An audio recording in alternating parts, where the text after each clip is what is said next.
Le Cameroun connaîtra dans quelques semaines, notamment du 15 au 18 avril 2026, une visite du souverain pontife du Vatican.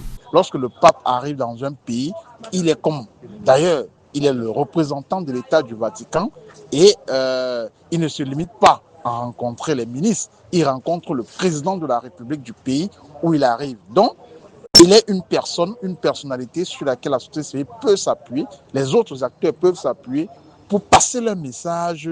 La venue de sa sainteté Léon XIV sonne alors comme une opportunité de porter encore plus haut les lamentations d'un peuple camerounais quasiment asphyxié par des crises sociopolitiques et économiques du fait d'une gouvernance très controversée. Déjà, le pape doit considérer les voix discordantes autour de sa venue au Cameroun, qu'il les considère non pas comme une détestation du Vatican ou de la personne du pape, mais plutôt comme un cri de détresse, comme un appel à une intervention un peu plus rigoureuse dans les échanges avec Yaoundé. Je crois que le pape a des moyens, a des ressources pour peser de tout son poids sur l'agenda politique camerounais, celui d'aujourd'hui et celui de demain. Léon XIV sera donc au Cameroun sur invitation de la présidence de la République. Mais les organisations de la société civile et les leaders de l'opposition espèrent une ouverture dans l'agenda du pape pour adresser leur plaidoyer. Le pape, s'il se limite à rencontrer les autorités administratives,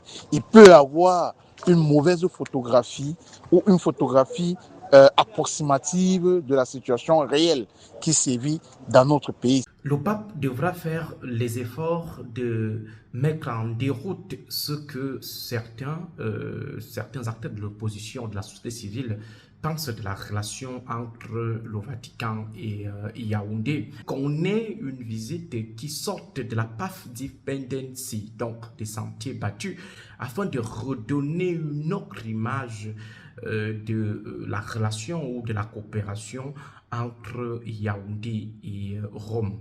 Ce sera aussi une opportunité pour le Vatican de balayer la thèse d'un cautionnement de la gouvernance actuelle du pays, mais en dépit du potentiel du Vatican, David Mokoudi pense que seul le peuple camerounais peut remettre le pays sur la voie du développement concret.